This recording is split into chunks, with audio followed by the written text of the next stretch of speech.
From the backstretch at Saratoga, this is Loose on the Lead with Steve Bick and Seth Merrow. Loose on the Lead is sponsored by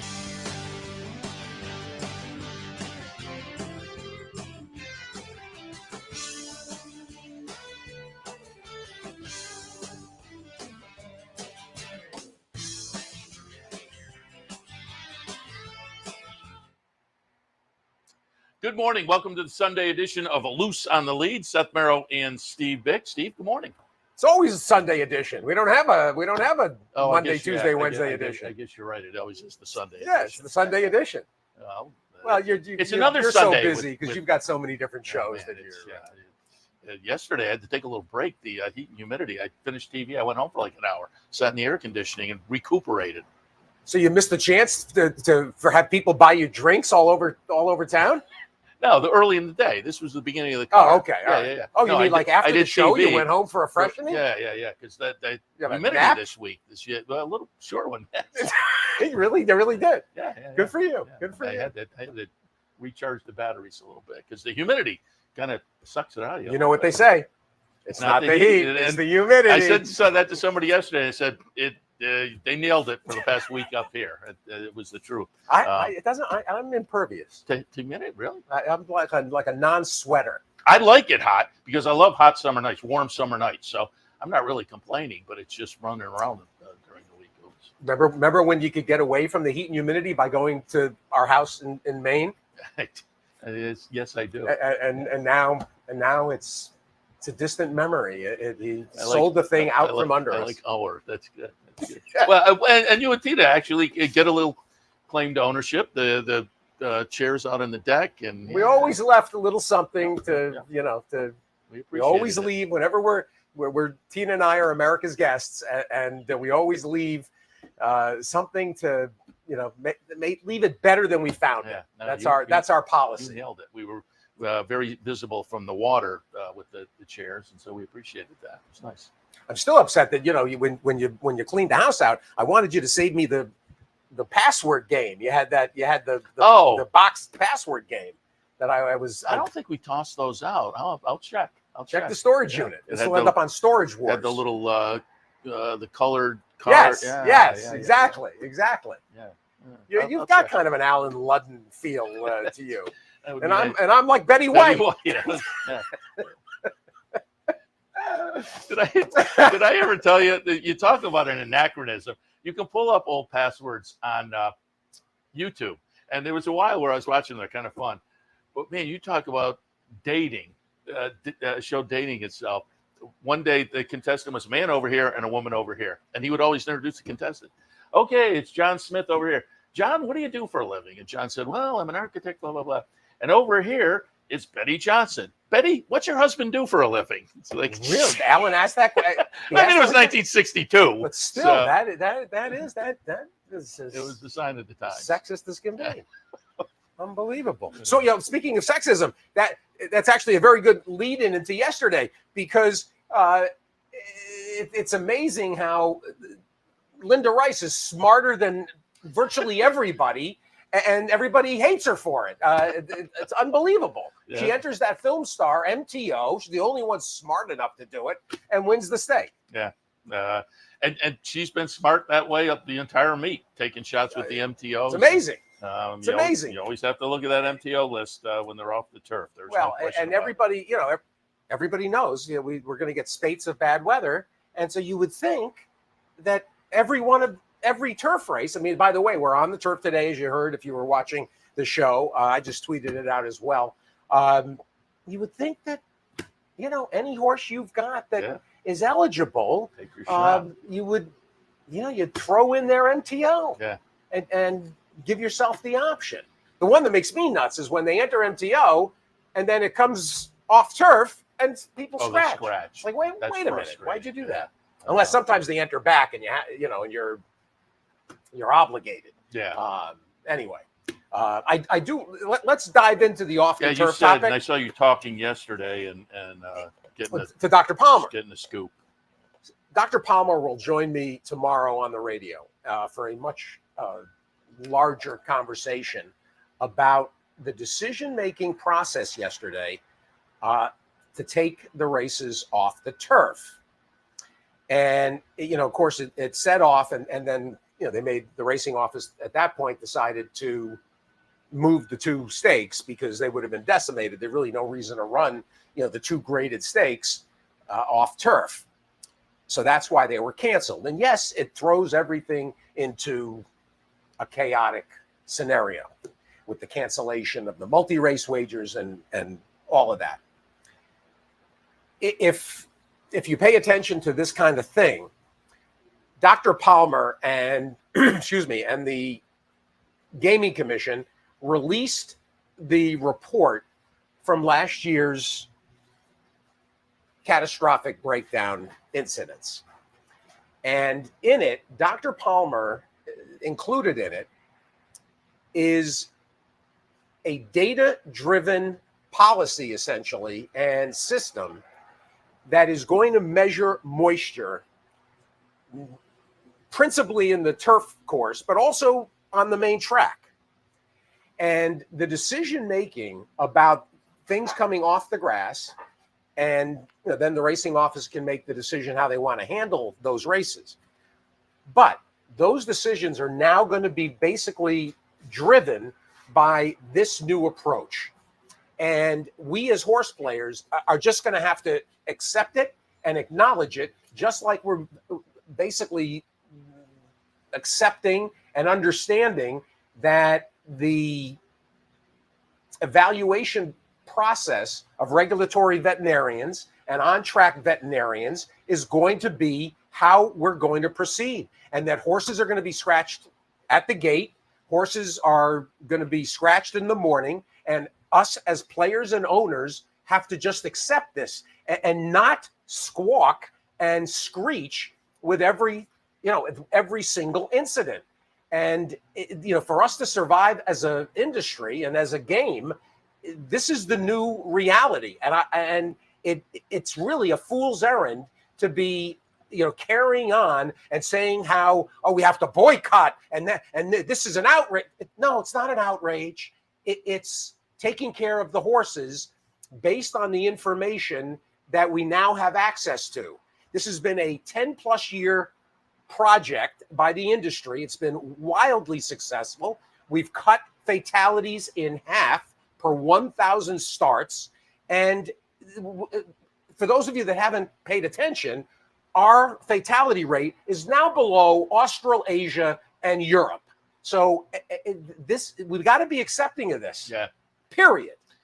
I like how you phrase that. It's a new reality, and just kind of because yes, there was some consternation on Twitter with the situation. I said on the handicapping show earlier. After last year, it was the right decision. I mean, you just have to kind of come to grips with that. And some people on Twitter were clearly on board with that, but there were other people that they're complaining because it did put the betting card into chaos. But it's the new reality, and we have to live with it, and it's for the betterment of the horses. And as I say, after last year, I think it was the right decision. Well, Dr. Palmer tomorrow, probably in the first hour with me on radio, and the way he laid it out to me, this came after the Whitney. And before the Whitney, actually, I spent some time with Dave O'Rourke, and Dave made reference to the fact that, because I said, Dave, I'm sorry you had to go through this. And he said, decision made, and we just go forward.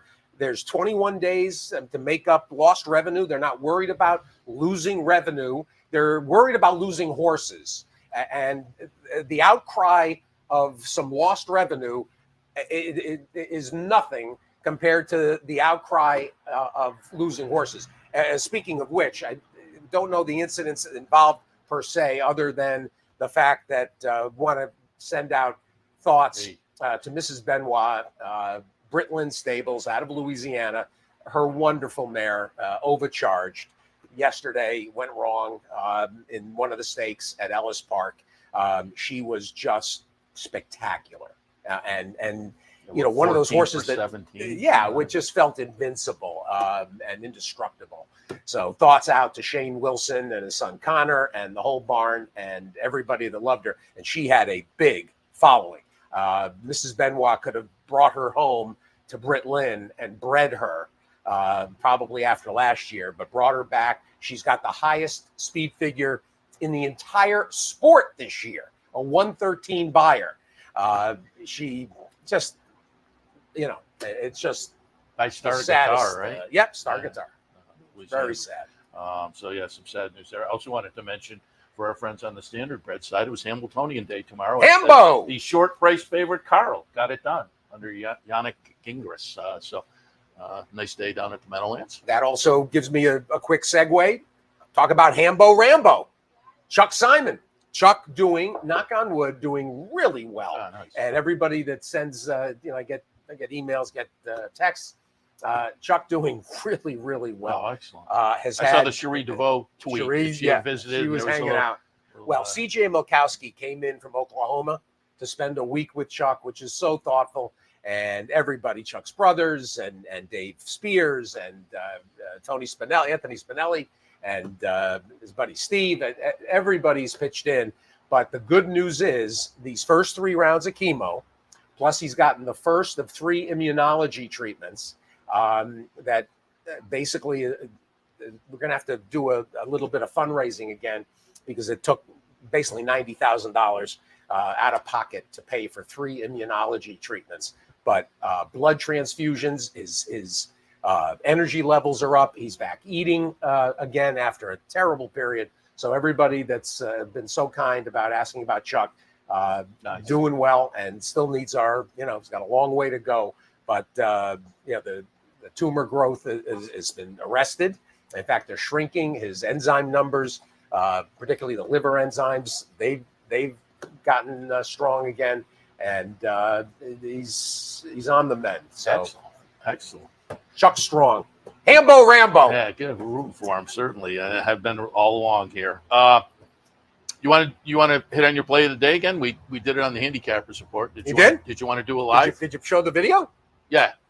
Really? Yeah. How about the video the other day when I'm sitting there taping the video and Tina comes up and gives me the googly eyes, like right over in front of the camera, and I started to break up, but I went ahead and sent in the meantime. They're telling me they had the audio this morning. Oh, just the audio? Yeah.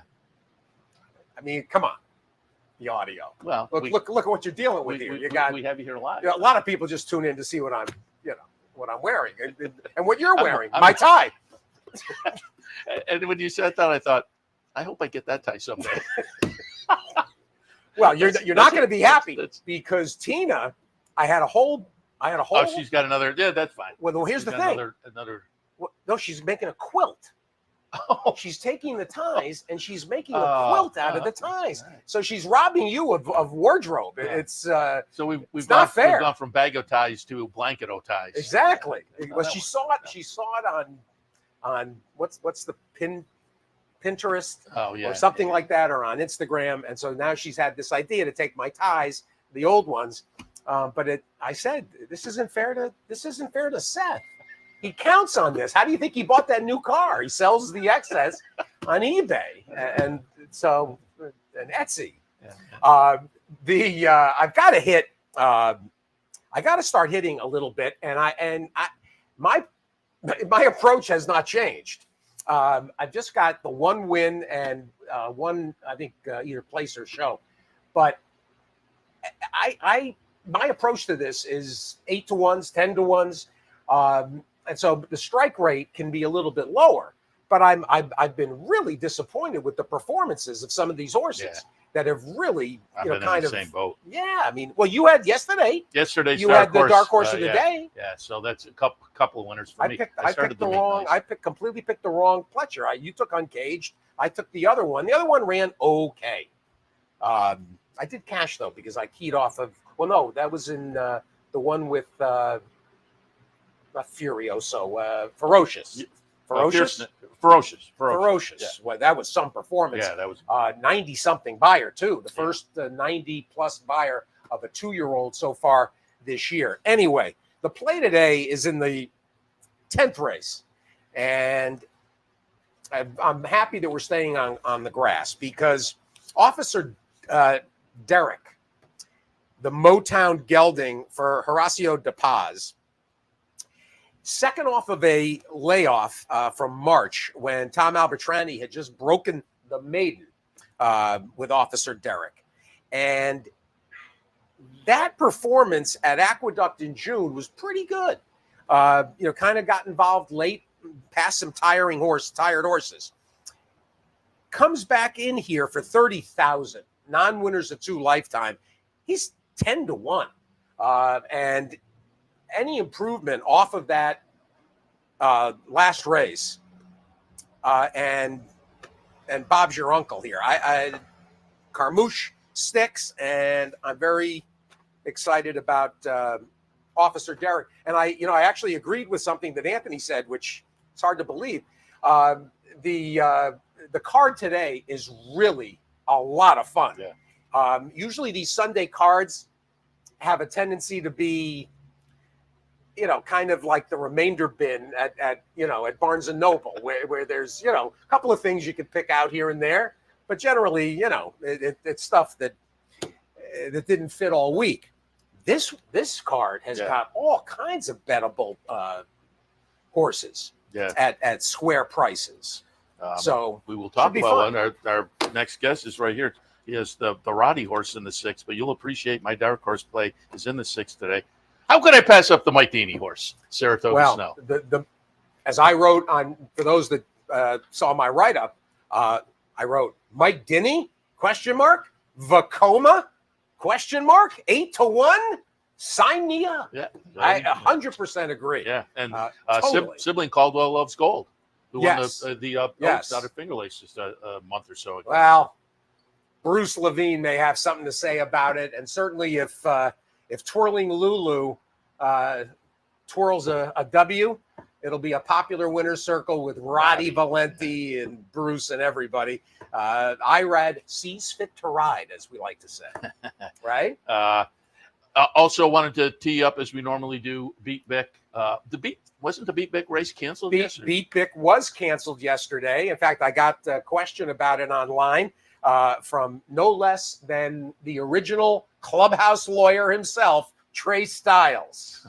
You know Trey? I do. Trey Stiles, of course, there from Sam Houston Race Park, happens to be an attorney. And he, with Nick Tamaro, they're the Sharpie time at SHRP at Sam Houston Race Park. Trey, also one of the great contest players anywhere in the country. He's a Hall of Famer, NHC Hall of Famer. He asked me, what are we doing? And so I had to check with Michelle Ravencraft and Holly Short.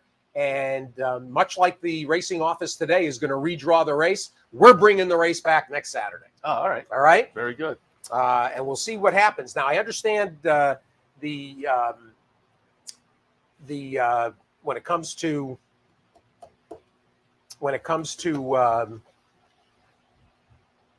the Coolmore, that Coolmore filly, she apparently is not staying around for this. No. Or excuse me, not the filly, the Diego Velasquez, the Coolmore, the Aidan O'Brien that was in town for the Belmont Derby. They're going home. Okay. But those races are rescheduled for next weekend. So yes, the two that were off yesterday. I don't see. We'll take Bruce instead of Dave Grenning.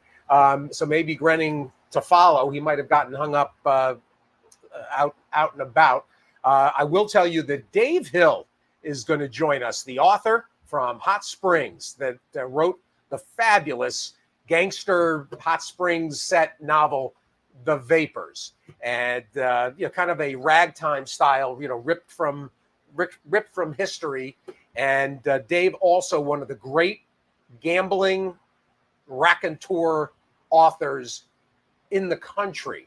He's been working on a series all year long for Rolling Stone. He's got one more piece that's going to be in Rolling Stone in September. He's going to Vegas tomorrow to kind of wrap it up. He's been attending gambling symposiums and conferences all around the country. He's got some very interesting information and He was on with you one time. Wasn't he like a secret meeting of players out in Vegas? There's the Blackjack Ball, which is Saturday night coming up.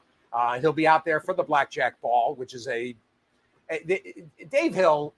For those of you who've heard him on my show, Dave Hill is a fascinating character. grew up in Hot Springs, is into magic. He's into carnival, the carny culture.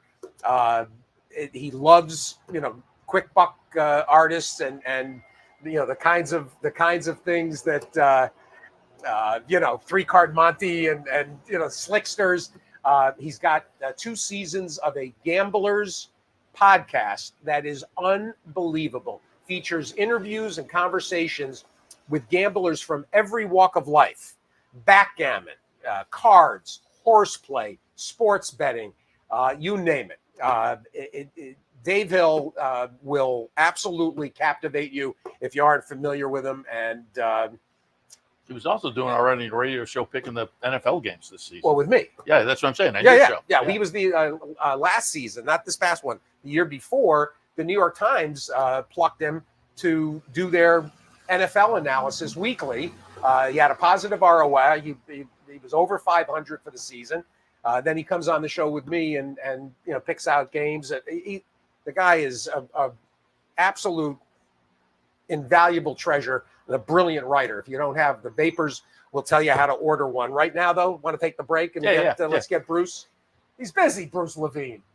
He's got, things to do. It's a Loose on the Lead on a Sunday. We're off to a pretty loose on the lead kind of start. Back after this, Bruce Levine joins us. Dave Grenning kind of in the weeds right now, and Dave Hill later. Stay with us. Capital OTV. Back after. Want to get your career in horse racing off to a fast start? Well, the University of Arizona's Racetrack Industry Program is your winning ticket. The Racetrack Industry Program has served as a springboard to some of the industry's most successful individuals, with a proven track record of job placement right out of college. If you want to earn a degree in the exciting horse racing industry, the Racetrack Industry Program can put you in the winner's circle.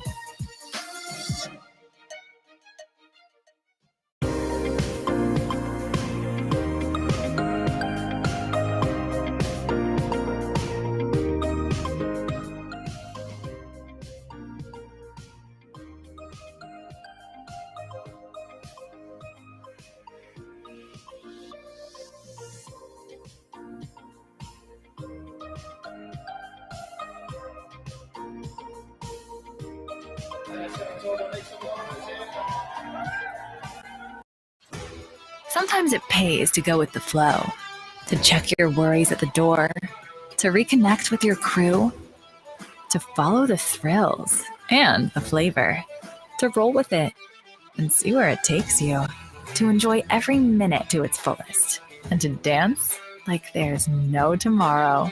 You can do that here at Rivers Casino and Resort Schenectady, where the good times flow.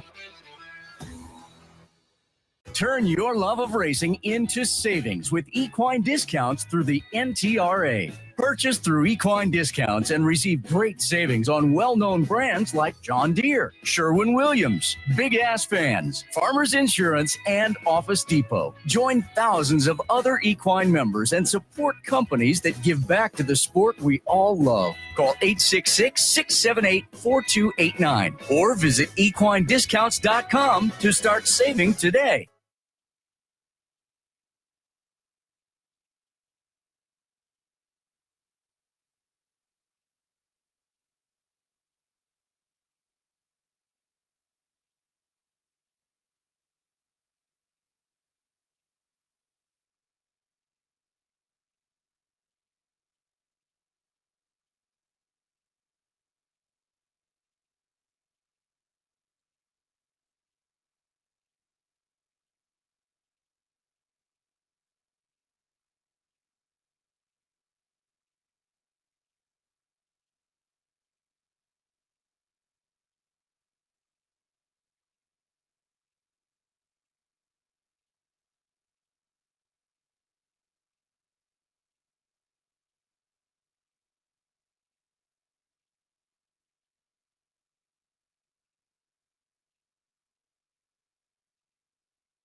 Welcome back to Loose on the Lead on this breezy Sunday morning. Actually, I don't know if it is breezy or if it's the fan. Is it the fan? Oh, it's the fan. It's the fan. Yeah, it's the fan. So it's not breezy. That's right. Yeah. No, it's not breezy. Well, because I'm not feeling a thing. All right. Well, you're not Norm's way. You're like, he's got it. I have another fan over here. The first day they fired mine up and all my papers flew out. So look who breezed right in. Bruce Levine joining us this morning, and couldn't resist. Bruce has got a huge week lined up. You're involved today. You've had a terrific start to the meet. And, for those that don't keep track of this kind of thing, he's only won 2,200 races. Welcome. Thank you. Nice to be here. I said to Seth, why haven't you got 2,200 wins? You couldn't have him on more often? Well, I try my best. He's waiting for 3,000. I don't think that's coming. Look at Catalano. Look at Catman. I know. Can you cook like Catman? No. I can eat. He does that too. Bruce, a pleasure, and you got to be thrilled. To really you're picking spots, winning, regularly, and it looks like you got a nice week lined up. Hopefully, it's a nice week. Exactly. You don't know till after. Talk about being up here. In fact, before we came back from the break, we were talking off air about some of the challenges, and I you're a perfect guy to kind of discuss this because you just are placid. You just go about your business and have for what 25, 30 years. Yeah. You go with the flow. I love it up here. I mean, I can't wait to come. Most people, so. I love it up here. I mean, it's like my vacation. I just enjoy it, and I make it work. So I really enjoy it up here. It's nice to win a race early because it takes a lot of pressure off you, but I really enjoy it up here. The weather's usually nice, and I love summer, so I love it up here. Well, and, winning races up here, particularly with the 2-year-old program, and, again, for those that aren't, stat watchers and people that, that monitor, trainer angles, your numbers with young horses and basically, win early types. If they don't have to be win early types, you make them win early types. I've just been a little fortunate the last couple of years with some runners, and I just got a little lucky, and they make you look good. How much of it? Because the win early, and I specifically knew I was going to let you riff on this. How much of it is wanting, is drilling down and, getting them race ready, to win because of sort of the high profile scenario here? I think two things with them. You got to have them ready out of the gate, and they got to be fit. I mean, the rest is the horse. But if you have them where they can break, because going 5.5, even 6 with the babies, you got to get out of the gate. Because once that dirt hits them, it's a different ball. You know what I'm saying? And they got to be fit. So you put those two, you get that out of the way, then you need the horse. He's got to have at least some ability to do it. Talk a little bit about that, because I've said, the baby races, you want a horse to be ready in the gate and be ready to break out of the gate. That's a big part of a 2-year-old race, particularly when we're talking about sprinting. How do you prepare them to break well out of the gate? Well, it's just a lot of schooling, and, sometimes it takes an extra break or two, and some people are a little hesitant because you put more pressure out of the gate. So some people will shy away, but, if you're going to win early, they gotta come out of that gate. So typically, how many times will a 2-year-old break out of the gate for you before the first start? A full break, probably 3 to 4 full break. If and that's when they're good. If they're not good, then and I ran a first time starter opening day, and I knew he was slow out of the gate, and I kind of ran out of time with him, and I knew he was going to break slow. I just thought he was talented enough, but he broke slow and got kind of bumped pretty good, and he really got out of the race. But I knew he was going to break slow. But otherwise, I would have probably with him had to wait almost another 7 weeks to run him. So I didn't want to wait that, because the next race was 7/8, and I didn't want to do that. So I was going to go back to another 3/4. So it was going to be about a 7-8 week. Yeah. So I said, let me run him. I thought he had enough ability. If not, I get a race into. Yeah. Was that an older maiden or a 2-year-old? That was a 3-year-old. That's what I thought. Yeah. See, the 2-year-olds, if you miss a race, 3 weeks later, you got another race, maybe 2 weeks, But with the older horses, they don't come up that fast. Yeah. So I ran them. And that's something I think is always interesting. Folks who are maybe new to the game don't realize what goes on behind the scenes in waiting for races. Looking at the condition book, and you have horses in the barn who are ready to go, but there's just nowhere to put them. And then a race don't go. You're waiting 3 weeks. Now you're waiting another 3 or 4 weeks for the same race and hope it fills. Yeah. Otherwise, you're really scrambling. So it's tougher than the people think. Yeah. Whenever we get folks back here, we have new people getting into the game. Always like to introduce them a little bit so they learn the personalities. You're a New York-based guy, have been for a while. How'd you first get into the game? My father took me to the races. I was hooked. Couldn't wait to go there. Couldn't wait. I mean, it was to me the greatest thing in the world. Still is, but I loved it. Just loved it. How'd you get to the backside and become a trainer? I was bussing tables, and a guy owned the restaurant, knew a trainer, and he got me a job walking horses. That was it. John Russell. John Russell. Yes. When he came, good horses. Yes, good horse. He was working there. He had the Phipps job on his Yeah. I was walking horses in the morning and bussing bussing tables at night. Where'd you work? What restaurant? The Jolly Fisherman. They just went out of business about 2 years ago. The Jolly Fisherman. Yeah, man. Wow. Yeah, them people were good to me. Wow. Yeah. They just sold it. They just went out and they sold the place last year. Wow. Yeah, I didn't know that. Yeah, they were very good to me. Oh, The that's father and the tremendous. son, they were good to me. Yeah. Who else did you work for after Russell? Then most of my was Campo. Johnny. Yeah, it was yeah, okay. yeah. I was groom there, assistant trainer, and then I went out on my own after that. How old were you when you went on your own? 25. Wow. So you and Gullo and Siaka and Bobby Barbera. Yeah. And who else? That circle. Del Carroll. Dominic Galuccio. Yeah. May rest rest in peace. Yeah. Yeah. When's the Lust Garden thing? I'm not sure. I haven't Sunday? heard. It's got to be coming up. It should be. Yes. We'll check with Yes. Gullo. Yes. For those of you, it's getting to be to a period where there's people watching and playing that never have heard of Dominic Galuccio, which is sad. The Lust Garden Foundation for Pancreatic Cancer, and there'll be a autograph session, and every trainer turns out. It's nobody brings them out like Dominic. Yes. And you can bring hats and you can bring pictures and you make a donation, and everybody. I'll find out from Gary Gullo this week. What it's got to be this weekend coming or next weekend after. Yeah. So, but who else was around at the time that you kind of came up with? Because 25 is young. Who was your first client? My father and his 2 brothers. Okay. Got me started, and then a guy called me out of the blue, and I got a horse for him. I traded for him for about 40 years off and on, and he just passed. He's in his 80s. So, but you build from that, and you get lucky. Bruce, talk about the client aspect, because the industry, I think, has done a terrible job and a disservice to the game by showcasing, too narrow a group of horsemen. And the fact is, virtually everybody that gets to this station, if a good horse with talent comes their way, they can extract the kinds of performances that an owner would want.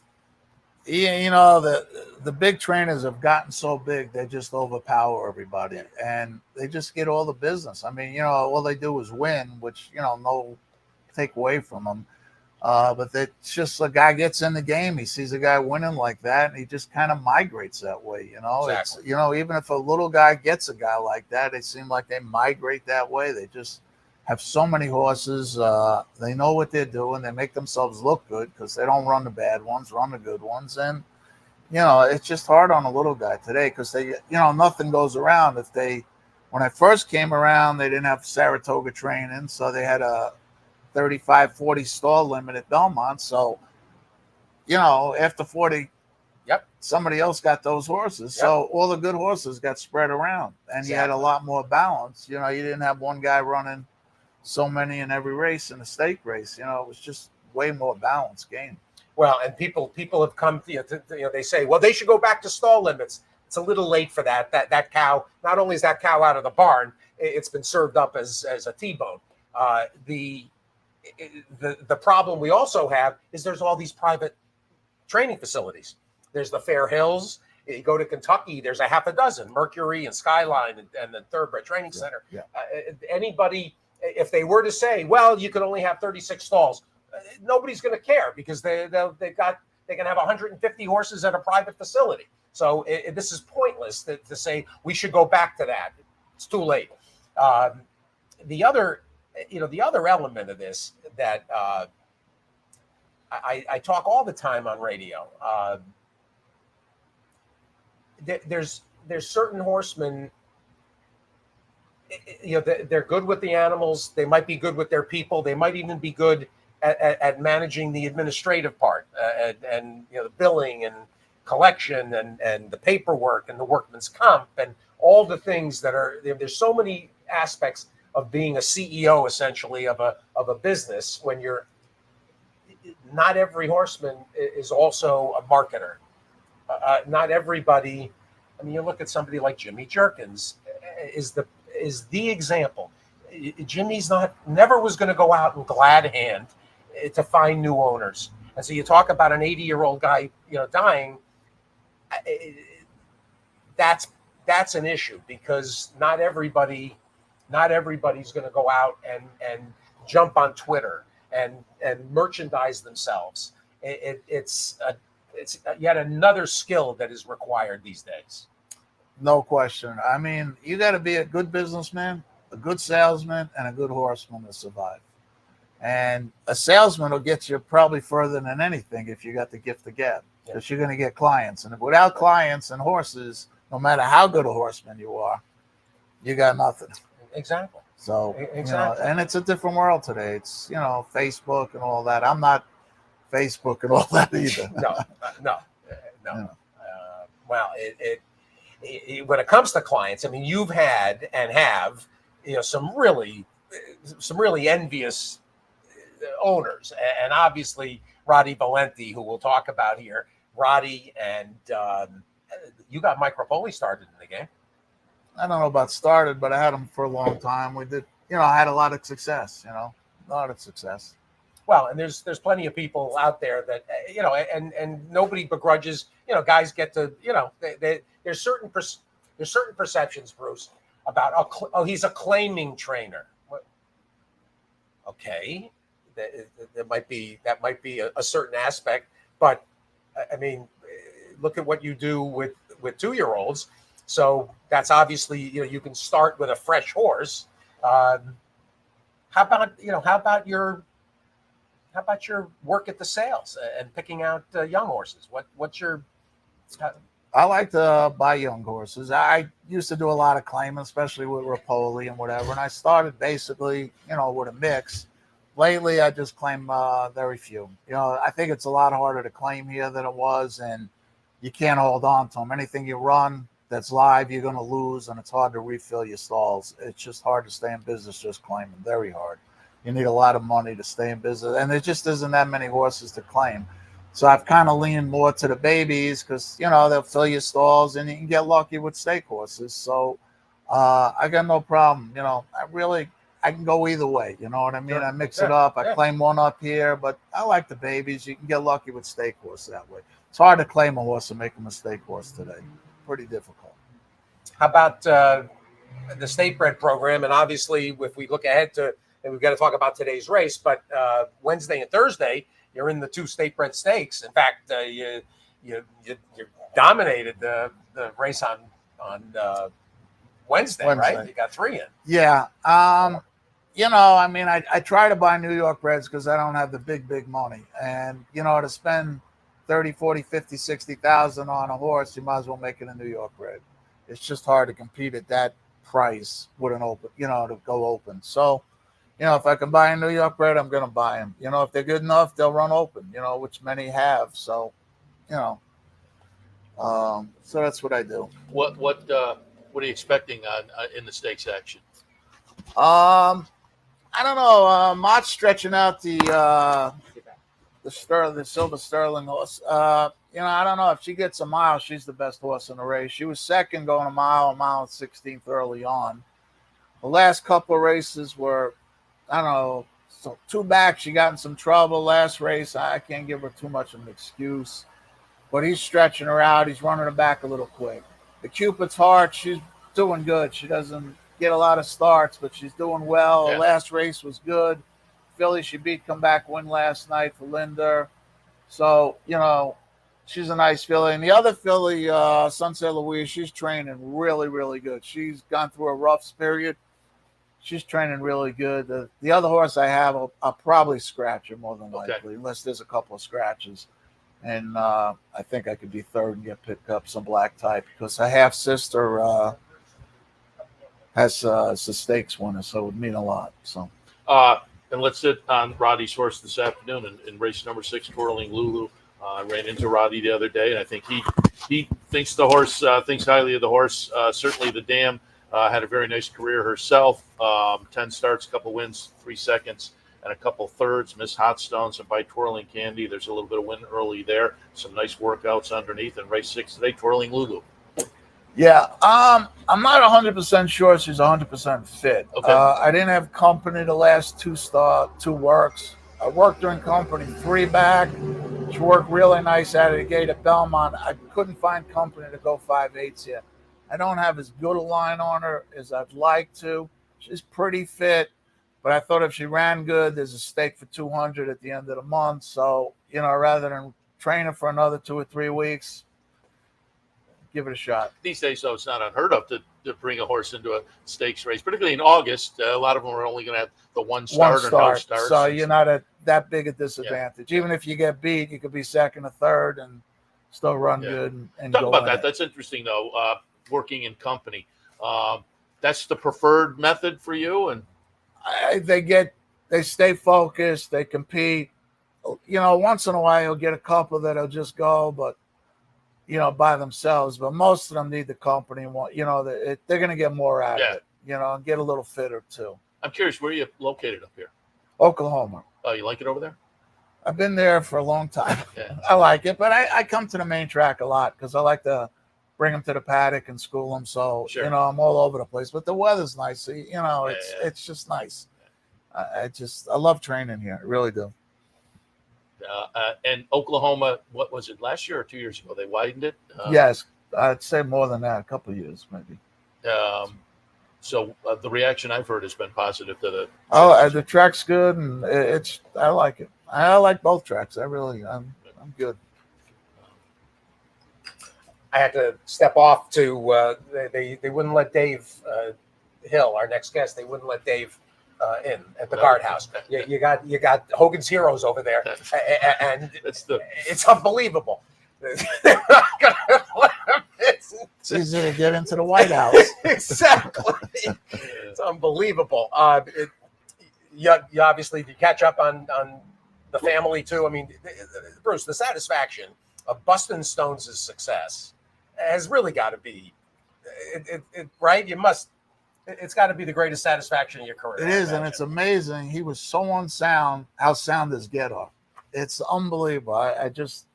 He was like really just a cripple. I mean, run 6 times in 2 years, 3 starts, and his foals and Get It it's unbelievable how sound they are, and they all got speed. So all precocious. They all bust out. Of course, the dam here, Miss Hot Stones of Twirling Lulu. And being a Twirling Candy, probably some turf in her future, no? It could well be. A lot of them do the turf. A lot of them. And Bustin' Carter. Win the card again. Won the card. Yes. That's your only grade 1? Yes. All right. Get another one. I'm trying. Let's go. Well, these New York Reds, they're operating at the highest level, and the commitment Naira's made down the road here. I mean, there's a real, for those that haven't, again, paid attention to this topic, the New York Red program is going to basically be on a level, on a parity level with the open company around here. So people better, adjust for that. And if you got a mare somewhere, bring her back. Bring her back to New York. Sounds good to me. Have you bred any over the years? I bred years and years ago, but the program was not like it is today. I mean, the breeders are today at 40%. Yeah. I mean, it's incredible. That I mean, you win a maiden here, and it's almost 50,000 to the winner. You're getting 20,000 in breeders awards. Yeah, you're sitting at home on the couch and the It's like flipping check coupons.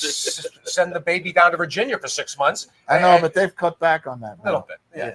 It's Well, not as good as it was. No. And now during Colonial, you don't get paid. I don't think you get paid while Colonial's running. Interesting. It's only I during don't the rest think. of the, I think the so. rest of the year. I All think right. so. I'll be there. I'll be there Wednesday, Thursday, Friday. So Okay. I'll Look into that. I will. I'll get back to you on that. All right. Yep. Bruce Levine, everybody. Did you talk about the Thursday horse and the Friday? No, we hit on the Wednesday stakes horses. Well, what about Thursday? Thursday, I think I'm in a little tough, but he's done everything you want from a horse, and you got to throw him to the bears once in a while, so he's going there. Well, it's hard to avoid the Bears up here. That's true too. Good point. It was either that or a 2 other than, and the stake. I said 2 other than probably a little tougher. Yeah. So, Well, we had the 2 restricted stakes this week, and you think, horses that have won stakes race, and then they're both low. They were both loaded. it's tough. incredible what shows up here. Yeah. Just they come out of the woodwork to run. Well, and then of course the key question for Friday is Quando. When does Quando win? I don't know. I didn't look at the race yet, so Well, you got Todd with a Viola Rapoli $400,000 thing, a Curlin. nothing easy. How is this horse not broken its maiden with those kinds of figures? He just had some tough luck, and I'm not sure what he wants to do. So I'm not sure. I don't blame you for moving. You said not this time. I don't blame you for trying the grass. I tried, and then both jocks said no. He's better on the dirt, so I'm going back to the dirt. Back to the dirt. And I don't know if he wants to go long or short. Well, you try everything. That's the process, right? Trust the process. Bruce Levine, kind of the horseman's horseman, working on that 3,000th win. You gotta hang around a little longer. You're not going anywhere anytime soon. I'll get you back before 3,000. All right. Good job, Bruce. Thanks so much. Pleasure to be here. Appreciate it. Good Be luck. well. Bruce Levine, everybody. Dave Hill's going to join us for the second half. Grenning has, Grenning said he didn't want to follow you. He said, I can't follow Levine. I can understand that. Let's take a break. Loose on the Lead continues on this Sunday morning from Saratoga. Back after this.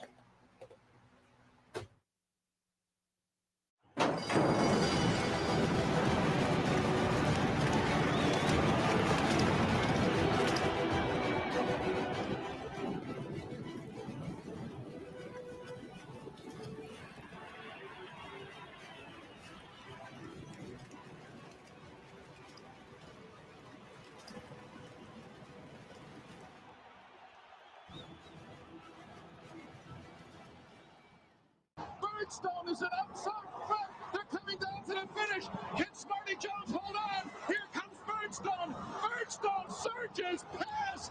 Birdstone wins the Belmont Stakes. In front, but here comes High Chaparral. High Chaparral, the defending champ, to take it to Bob. These two arch rivals head to head with Joe Hart bearing down on them. It's going to be a 3-horse photo finish to the turn. Here's the wire. Photo finish. Capital OTB is now streaming live on Roku.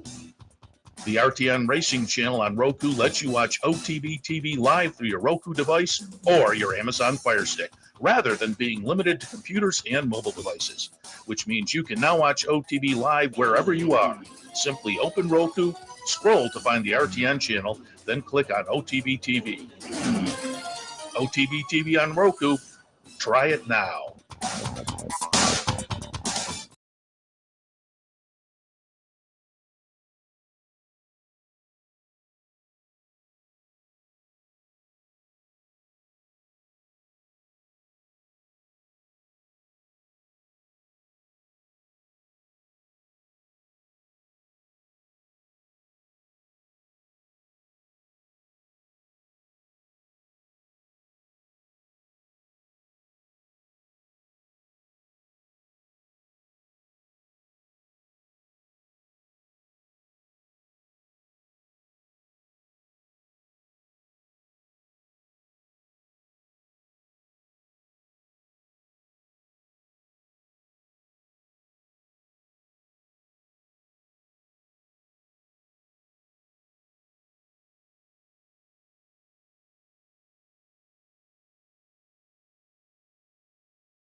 We're back on Loose on the Lead on this Sunday. Just finished with Bruce Levine. We're going to shift gears, and there will be plenty of horse talk, but kind of a general sports and gambling and raconteur and rakish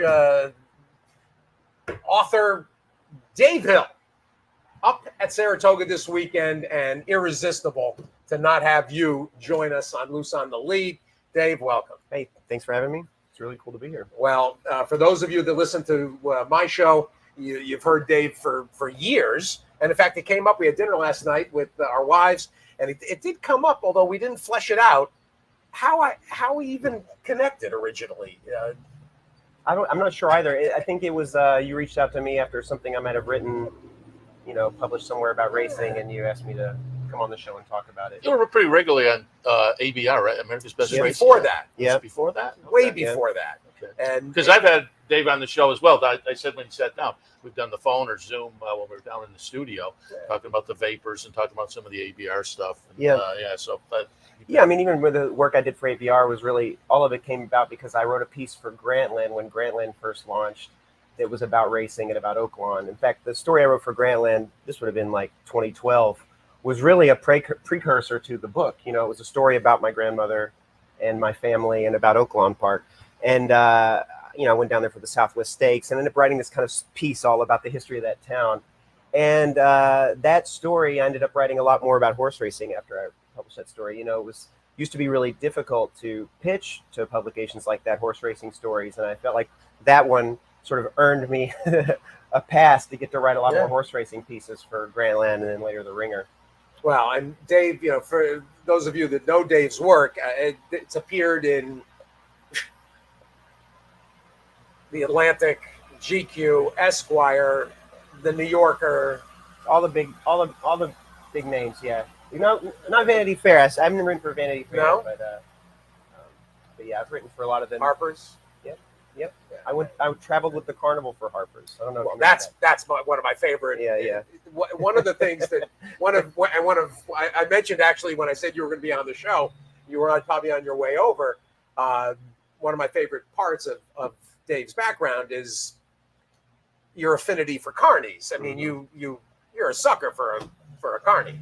Well, I sort of descend from carny blood. My grandmother and my step grandfather were carnies and traveled with the carnival. And Hot Springs, Arkansas is more than just a racetrack town. It's also a big carnival town. It was, for a long time, it was where a lot of the carnivals would winter. Oh, really? Yeah. Oh, yeah. And so there was a big kind of they call themselves showmen. There's a big showman population in Hot Springs. Even to this day, there's still a lot of sort of old showmen that live in Hot Springs. There's a showman's association there that's a fun place to hang out. Whittington Park. Yeah, right next to Whittington Park. And so the carnival culture is also a part of Hot Springs as well. And it makes sense. I mean, there was a place that, because of the races, the horse races and the gambling that was going on, it was more than just horse races, right? Hot Springs' history is that there was a lot of illegal gambling going on there for a long time. It was a great place for carnies to kind of hang out in winter and, still get to, shoot dice and hustle people. Well, and you love anything that constitutes, can I call it a dodge? I mean, you like and are drawn to, rakish activities. I think is a fair way to frame it. And the Vapors, the book, we should put up the graphic of the Vapors. And I certainly from the appearances on the show with me, you sold plenty of copies of the Vapors. But if you haven't read it, give everybody a little bit of an idea about the book. I'll give the subtitle here: Southern Family, the New York Mob, and the Rise and Fall of Hot Springs, America's Forgotten Capital of Vice. It's quite a mouthful. It's quite a mouthful. I'm surprised that they let me put all that in there. But, it's the other thing that's great about it is that it's very search engine optimized. You get all the topics in there. Yeah, so you're gonna find in a lot of Google searches. But the book, The Vapors, is about it's about Hot Springs, Arkansas. A lot of the people who watch the show are probably familiar with it. It's where Oaklawn Park is. But Hot Springs has this history that's quite colorful. I mean, Hot Springs was Las Vegas well before Las Vegas was Las Vegas. Hot Springs was America's gambling capital. up until probably 1968. And I know that's kind of crazy for some people to think about because a lot of people associate Vegas with the 60s and the Rat Pack and everything like that. But even in the 1960s, Hot Springs was still bringing in more visitors and was really kind of a bigger draw for gambling tourism than Las Vegas was during that period of time. In fact, one of the things I sort of talk about in the book is how it's only the closure by the government of Hot Springs that allows Vegas to really take off in the late 60s and early 70s. So it's a story about how that came to be, how Hot Springs became sort of the America's first Sin City, but it's also a story about my own family and their sort of minor involvement in all of this as well. And there's horse racing in that book, but there's plenty of other stuff too. Well, and the Vapors itself, and they're in the image of the book, you see in one of the letters, kind of the old style postcards, the nightclub, the Vapors, and well before I ever got to Hot Springs, well before I got to know you, I knew of the Vapors because of Bill Clinton's mother, right, who held court basically, right? I mean, she was a regular at the Vapors. Yeah. Her name was Virginia Clinton Kelly, and she was a anesthesiologist at the local hospital, single mom, and she was a well-known gambler and hellraiser in Hot Springs. She was unapologetic about it, even after Clinton was president. She's very unapologetic about it. She loved the horse races. She loved going to the casino and gambling, and she loved to, tie one on occasion. And she was sort of well-known all through Hot Springs. It's interesting because I make a point in the book that, like, my father and Bill Clinton were born on the same day, and they grew up on the same street, and they had very similar circumstances, being raised by single moms who were kind of party animals. It's interesting that, like, my grandmother wasn't able to really keep it together as well as Virginia was, and so my father and Bill Clinton had very different trajectories in life, and I think a lot of it is because some people are able to, have a good time and still have still keep their life in check, and some people aren't. I had you on the show after the Vapors came out, which got great reviews, and you can pick it up online. I have a graphic with your website as well, where people can link to a lot of the articles you've written. Also, they're worth a look. But I had you on because there's so much parallel between Hot Springs and Saratoga. With the early days, we had the casinos and the illegal gambling going on here, the spas and whatnot, and then subsequently the racetrack that became the focus of the city. So, sister cities. Yeah. In fact, they've got that. It's really the first time I came to Saratoga Springs, it felt so strange to me because it felt very familiar, yet so different. It feels like Saratoga Springs is like a Hot Springs where people have money. You know what I mean? Like it's clear that there's very similar histories here. There's a real similar feel and vibe in a lot of ways to the two cities, but they're very different too. And there are no houses in Hot Springs that cost $1 million. You know what I mean? But when you think about the early days of Saratoga Springs, the like Arnold Rothstein, like days of the piping rock and all of that, like that was happening in Hot Springs too at that time. One of the reasons I think Hot Springs is important is that they closed all that stuff down in Saratoga Springs, probably before the 1950s even. And there were a lot of cities like Saratoga Springs and like Hot Springs around America. Not all of them had horse racing. Kentucky. Yeah, there was Newport, there was Phoenix City, Alabama, but even places like Palm Springs, even places like Miami, like there was a lot of Fort Worth, Texas. There was a lot of illegal gambling going on, and this was a big business. What made Hot Springs different was that the government shuts all those places down through the 50s and into the early 60s. They never close Hot Springs down. It's sort of the last man standing, and that's why I think in the 60s, when according from what Steve was telling me last night, Saratoga Springs maybe in the 60s was at its nadir. Hot Springs was really at its peak, and that was a moment where maybe the contrast between Saratoga Springs and Hot Springs was maybe the opposite of what it is today, where Hot Springs was bringing in millions and millions of visitors. People were coming from all over the world to visit Hot Springs, and Saratoga Springs was experiencing something different. And it was because they had let the gambling continue to flourish, the illegal gambling flourish in Hot Springs. Well, and certainly people, the locals that are watching, everybody knows the story. I mean, when I first started coming here in the 70s, this town was on its ass, and it was a threadbare ramshackle. There was still a lot of the nice homes were kept up, but there was also a side that needed attention, and very steadily through the 80s, the pendulum swung. Mary Lou Whitney, of course, a big part of that. And what is happening, what has already happened here in terms of the $1 million condos and the construction in every nook and cranny is starting to happen at Hot Springs. Yeah. There's been a lot of reclamation. Some of the old dilapidated buildings have been leveled, like what was the big, beautiful hotel? The Majestic downtown burned. Yep. And so they knocked it down. And that place was massive. I mean, it was huge. Yeah. So if you've never been to Hot Springs, it's got this crazy mix right now of, full-fledged redevelopment and then things that are just waiting to be reclaimed. And, that best court, it's an amazing town. I love going because there's all these 30s era, motel courts, motor courts and things, and they're slowly being renovated and brought back to life. And you can see it happening. I mean, it's very true. One of my favorite things. Katie and I were just talking about this place across the street here. Yeah, the Brentwood. The Brentwood. There was an old hotel that got remodeled. Yep. And the thing about Hot Springs right now, those kinds of projects are happening. It's a lot cheaper to do it in Hot Springs than it would be in Saratoga Springs. 100%. To buy an old motel and 100%. fix it up, to start a bed and breakfast, and so people are realizing that, because the city is sort of, it got to a point where the real estate was cheap enough that it was nowhere to go but up, and people are investing and starting businesses in Hot Springs. 100%. People are realizing that the cost of entry is low. The other thing that happened in Hot Springs, though, is that they legalized the casino gambling at the track, and so they built a $100 million resort and hotel and casino on the track, which I think has really changed.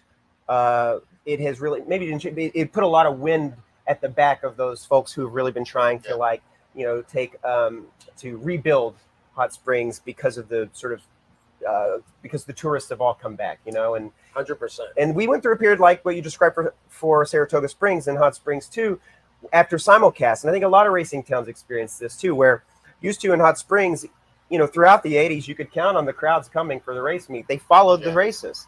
And simulcast really meant that people didn't have to travel to Hot Springs anymore. And so Hot Springs went through a real dip through the 90s, that lasted maybe the whole period of 20 years. So we're seeing the fans are coming back. Yeah. The tourists are coming back to Hot Springs.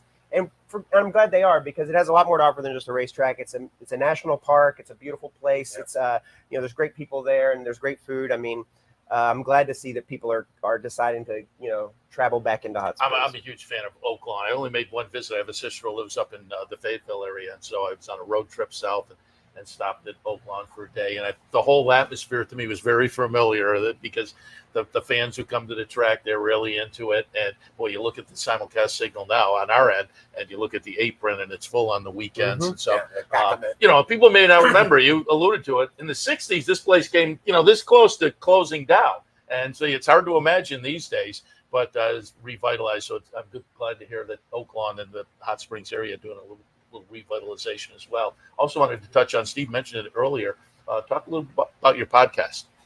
Well, I hosted a podcast called Gamblers for the Ringer Podcast Network.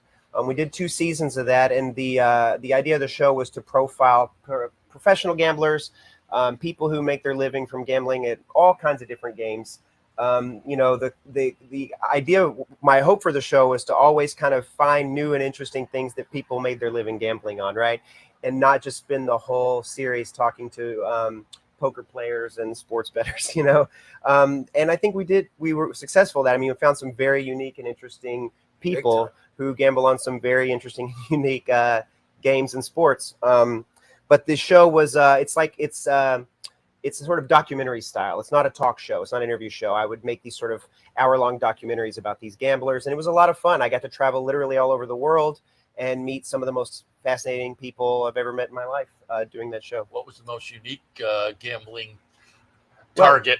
Well, we did an episode on a chess player, a chess hustler, who made his living hustling chess games in the park and things like that. And I thought that was pretty, and I really pushed hard for that one. We did an episode on backgammon, and I'm proud of the backgammon episode because when I first asked the producers, I told them I wanted to do an episode on backgammon. They were like, that's ridiculous. We're not going to do an episode about backgammon. Because I think to a lot of these guys, backgammon, and what I say in the episode is that a lot of people think backgammon is just the game on the other side of the checkerboard in your grandma's house. And they didn't understand that, like, actually, every top gambler in the world plays backgammon. It is something that, you know, in the backgammon, I went to the World Championships in Monte Carlo, and, you know, it's a gathering of some of the best gamblers in the world, not just at backgammon, but at any game, whatever their game is that they play. I mean, there's poker players, sports bettors, you know, all these people that I met, they were successful gamblers, they were stock investors, whatever, but they all play backgammon. It's like a passion for them. So I felt like backgammon has to be in this series because among the sort of gambling, you know, the hardcore gambling, like, backgammon is a sort of a fundamental, you know, part of the universe. Yeah. Big time, high level. I also mentioned to Steve, I heard you on his show one time, and you were at like you had just come, I think, from like a secret meeting out in Vegas where you had to kind of give a password to get in, if I remember. I'm headed back to that meeting actually next weekend. Yeah, it's called the Blackjack Ball. And so I'm currently working on a story for Rolling Stone about the sports betting industry. I've been reporting it all year long. And this is my last reporting trip for the story. And I sort of timed it this way because I wanted to end it at the Blackjack Ball. The Blackjack Ball is an invitation-only gathering of the world's best gamblers in Las Vegas at a secret location. They hold it every year. It's a black tie affair. They all get together and they hold a competition each year to induct a new person, crown a new person as sort of what they call the backgammon world champion, the blackjack world champion. But they also induct people into their own Hall of Fame, and they use this event to raise money for problem gambling charities. You know, the concept being that they have taken so much money out of casinos and racetracks for themselves to benefit themselves. They wanted to give something back to the people who those casinos sort of took from, right? And so they raise a lot of money for those charities. But it's a very interesting affair. You're not allowed to bring your phone or any cameras.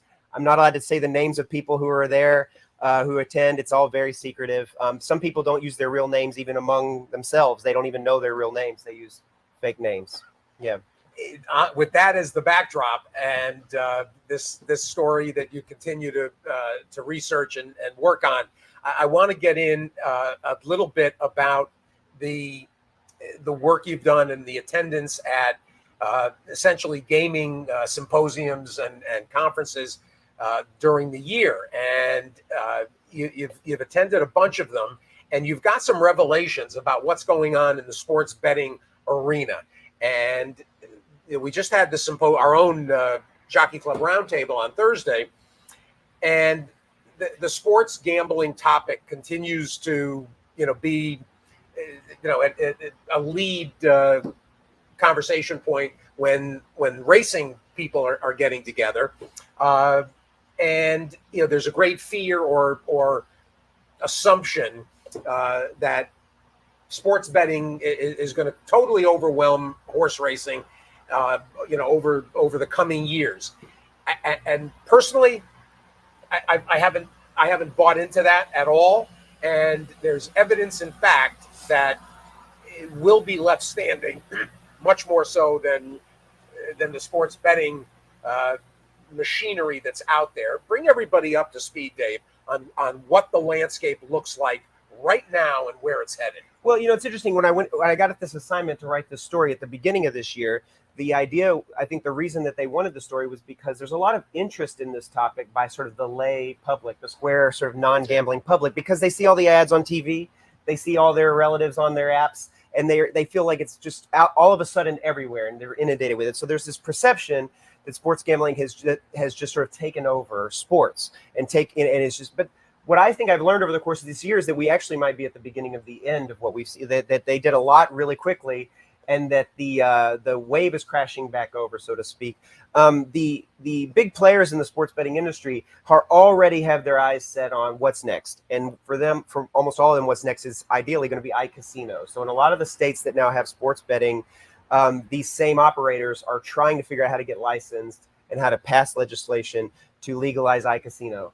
And that's what they really want to move into, because that's where they can essentially make real profits. I think what a lot of these bookmakers are figuring out, a lot of these American companies like FanDuel, DraftKings, and whatnot, forget about the European companies who originally tried to control this industry and then hit the road when they saw what kind of tax rates that we were charging these companies. They went back to Europe. I think what they've all sort of learned is that you actually can't guarantee money when you book sports. You might, you're gambling when you're a bookmaker. In Las Vegas and Nevada, where we've had sort of regulated bookmaking forever, once upon a time, all the bookmakers in Las Vegas weren't even in the casinos. They were out in their own little sort of standalone shops, the Leroy's, those kinds of chains, Caesars, that had these sort of like kind of hole in the wall joints where you could go and bet on sports. You couldn't bet on sports in the casinos, in the big casino properties. And then once the Stardust brought the sports book in, and they started bringing them into the casinos, it was still always seen by these big gaming companies as an amenity to their customers, not as a way to make money. As a profit center. In fact, it might have been a loss leader. Yep. So they were willing to offer sports betting to their customers as an amenity, the same way they offer a buffet, or they might offer something else. But what they really wanted was for those sports bettors to walk past all those dice pits on their way back to the parking lot. That was the hope, is that if you win a bet on sports, you're going to have to go past the blackjack tables and the slot machines your way out.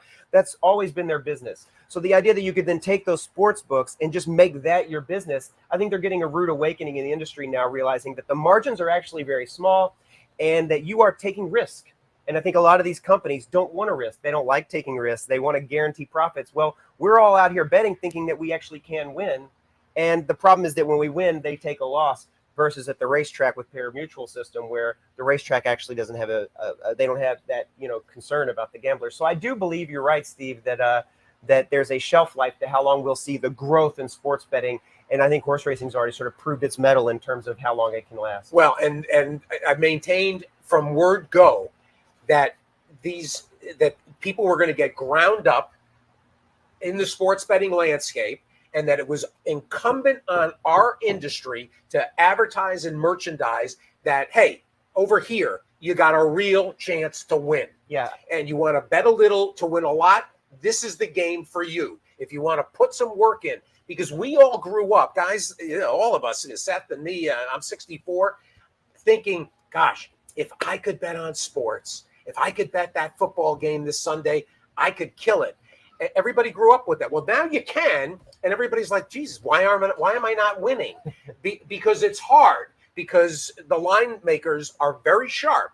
So now the parlay, the merchandising of parlays, that's become, the bet of choice. It's also the one that they're all publicizing is, this guy made 1.1 million on a $140 ticket.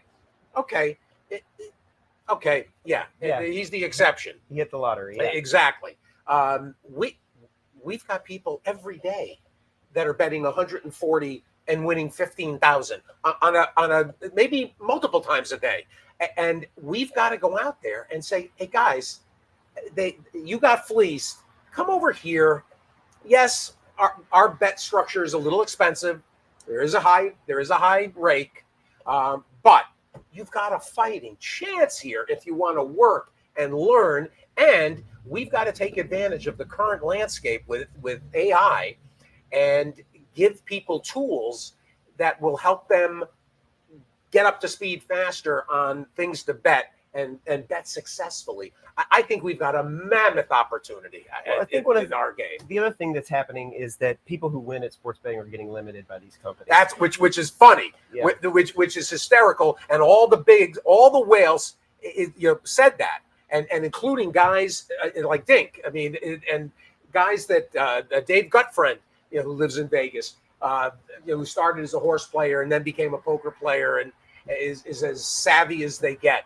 The Matisses. And you don't even have to be a whale to get limited. I mean, I'm a $100 bettor, and I've been limited by sports books to $10 or less on bets. It's just if you win. They have player profilers that work for these sports books who will profile these players, and they will know pretty early on, are you a winning bettor? You may not even know you're a winning bettor. You could even be down at a book, but they've profiled you, and what they're profiling is, are you able to beat the closing line? Are you able to identify value? So they cut you off before you have an opportunity to win. So that's another advantage I think that pari-mutuel system has over the traditional bookmaker, is that nobody's ever going to be limited at the racetrack. If you want to bet 5 dimes, you can bet 5 dimes. No one's going to blink an eye. In fact, they would love your action, Exactly. So these modern sports books we have right now in America, these regulated sports books, are developing a bad rap because, yes, on one hand, they're limiting winners because that's part of their bottom line, is to make sure nobody ever wins a dime. But then they're also trying to create more losers with these products, like you mentioned, parlays and same game parlays, which are massive hold bets. And it's the number one product that they're pushing on people because it's such a big profit margin for them. And so these things are very difficult to beat, if not impossible to beat long term. But they're popular. People love them. Why do people love them? Because gamblers, new gamblers, people who are first getting into sports betting, are dazzled by this idea of bet a little, win a lot. They actually think you're a sucker if you bet a lot to win a little, even though that's what most professionals do.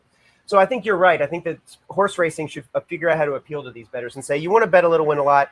Do it in the racetrack pools. The takeout's actually going to be less than the hold on some of these same game parlays. You can bet multiple times a day.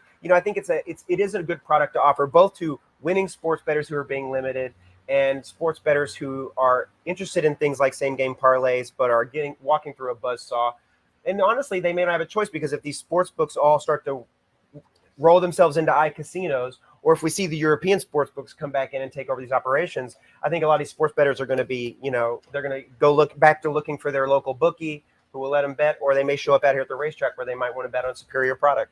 Well, the trick may be to get those emails that are going out to the winning bettors that say, hey, you can't bet this much anymore. And the horse racing industry say, we want you over here. You can bet whatever you want. You're playing against the other players, not against us. But that's brutal.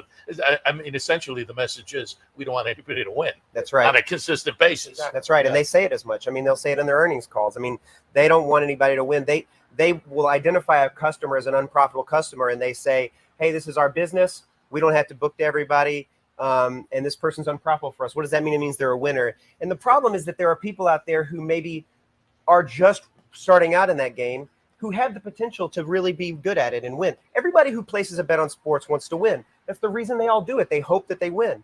So to know that, like, actually, if you could win, but if you do it enough, they're going to tell you hit the road, hit the bricks. I mean, telling somebody they can only bet $5 on a side or a total is essentially saying we don't want your business. That's what they're saying. Yeah. They're not saying these companies don't need a $100 bet. If I'm only betting $100 on a WNBA game, I'm not going to break ESPN or Fanatics. They got the money to book my $100 bet. They're telling me we don't want your action. They're not saying we can't stand to lose a $100 bet. And horse players think that they're badly treated. Listen, right? That's the message here, and we have got to seize on it as an industry and absolutely exploit them.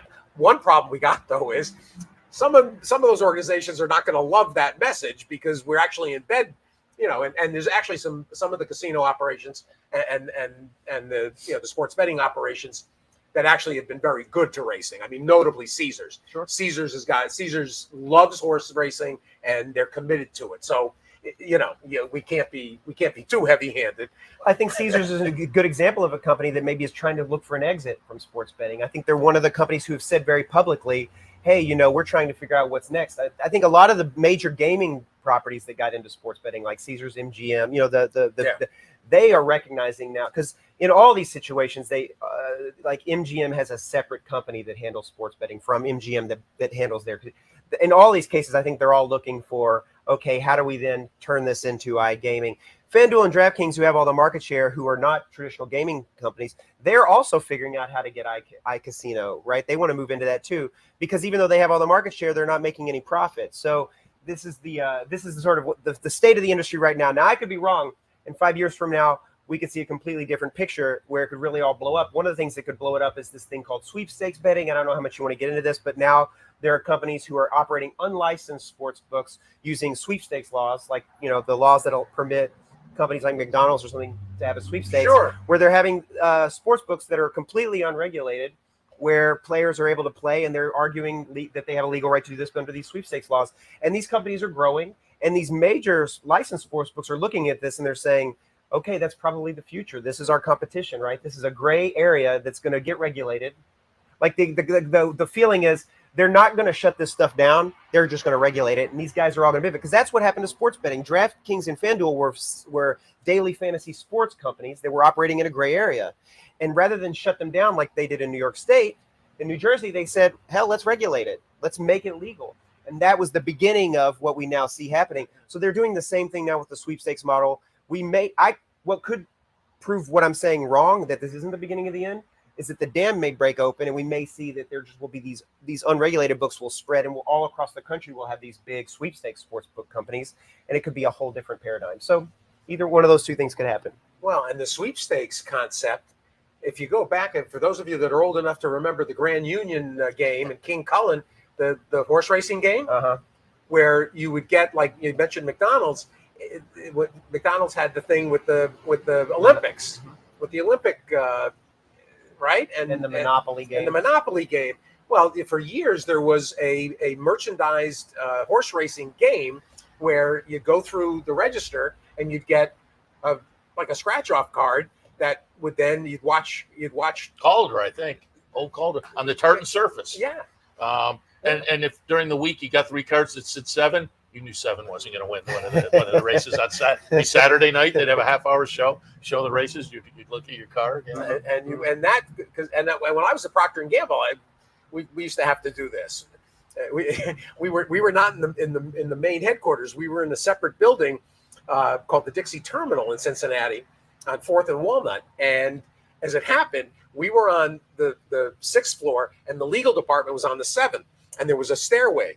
So everybody from the main office, from Procter & Gamble's GO, would have to walk like 8 blocks over to legal to get the sweepstakes, whatever sweepstakes you were working on, approved. We could just walk upstairs and get them approved. It's really a fascinating development, and we've already seen in Jersey. We saw one sportsbook, Profit Exchange, has surrendered their license, which they spent a lot of money to get, so that they could become one of these sweepstakes sports books, and they're now developing their product into sweepstakes model. These companies that are getting involved in the sweepstakes space are daring the government to come after them. They want a case. They want to go to court and fight this thing in court, because I think there's a sense that if someone will take us on, we can get this thing to the Supreme Court, just like with PASPA, and we can get this thing passed. We can just create nationwide sports books, national pools of liquidity, and that could change things too. So I think we're at the beginning of the end of the current iteration of sports betting in America. What the next iteration looks like, I don't know. It's either going to be a lot worse or it could be a lot more interesting, but it's going to be a lot different than what we currently have, which is a product that doesn't work for anybody. It's not working for the sports books, and it's not working for the bettors. Well, and I'll say again, it's incumbent on horse racing to be in a position to capture the falling walnuts. Yeah, and if DraftKings, you mentioned this last night, if DraftKings has their way and they're able to institute this, they want to now pass the taxes on in the high tax states to the customers by taxing your winnings, so that because they pay high tax in a state like New York, which they agreed to, right? They had a bidding process almost for the tax rate, and they wanted in New York so bad they agreed to a 51% tax rate, which is now killing them. They're going to pass that tax on to the consumer. And I think if they pull that off, that could also spell doom for a lot of the regulated sports. If that's going to be the model, then I think we'll see sports bettors running away from these players. Well, and then our takeout structure won't look as onerous. It's going to look really good. Yeah. Right? Yeah. If we can get more, if we see this, I tell you, if there was a moment for the industry to adopt a universal takeout approach, maybe it's 12% on whips, 15% on big multi-race wagers, 18% on small multi-race wagers. But if we could agree industry-wide, if the biggest players got together, this would be our opportunity. And basically find optimal takeout at the optimal time to capture a whole new, potential new set of customers. Yeah. This is our moment. I think so. And this was a great moment, David Hill. Again, the Vapors, the Gamblers Podcast. And if you go to the website, and again, the guys can put up the graphic where I had David Hill online. You can catch all the articles too. I was going through them. I gotta get an afternoon. All the headlines were intriguing. So I've read some of the pieces already, but you can go to David Hill online for more information about the book and much more. We appreciate the visit. I appreciate you. The visit's not over because NFL season started yesterday or before? Thursday. Yeah. You're coming back for season 3 of Dave Hill? Sure. Action. Any win total pushes right now? You don't have any yet. All right. I got to wait on my boy Rufus to crunch the numbers. Well, we should put in a push for them. Yeah. So you should check out unabated.com. It's a product that I think if you bet on sports and you bet on football, you should check out what they have to offer. We could send out an affiliate code, that people can use. But it's a good product, and they've helped us out with our on your show where we've been talking football last couple seasons. Very good. David Hill. All right. Appreciate the visit. The most interesting guest in all of Sports Talk. All right, we'll wrap it up for this Sunday morning, because if it's Sunday morning, it means Loose on the Lead. Steve Vick and Seth Merrow. It looks like it's going to be a nice day at the races. They're back on the turf today. That's great. It's a little overcast, but otherwise a very nice day. If you're headed up, looks like a great afternoon. Back in for the halfway point on Wednesday. That'll be day 20 of 40. We'll be back in Wednesday morning, 9 a.m. Handicapper support, 10 a.m. Racing Across America. I won't be here the next 2 Sundays. I thought we had moderated that out, but all right. I'll be in Virginia. Yeah. Colonial. I'll be at Colonial Nice. for $1 million next Saturday, and then make our way back. But turn around and go to Toronto for my first plate, King's Plate. Okay. So, we're going up Woodbine Mile Week. We're going up after the week. Yeah. So Woodbine's always great. Always a lot of you'll fun. be all right. You'll be able to fashion a. I'll limp through. I'll make it work.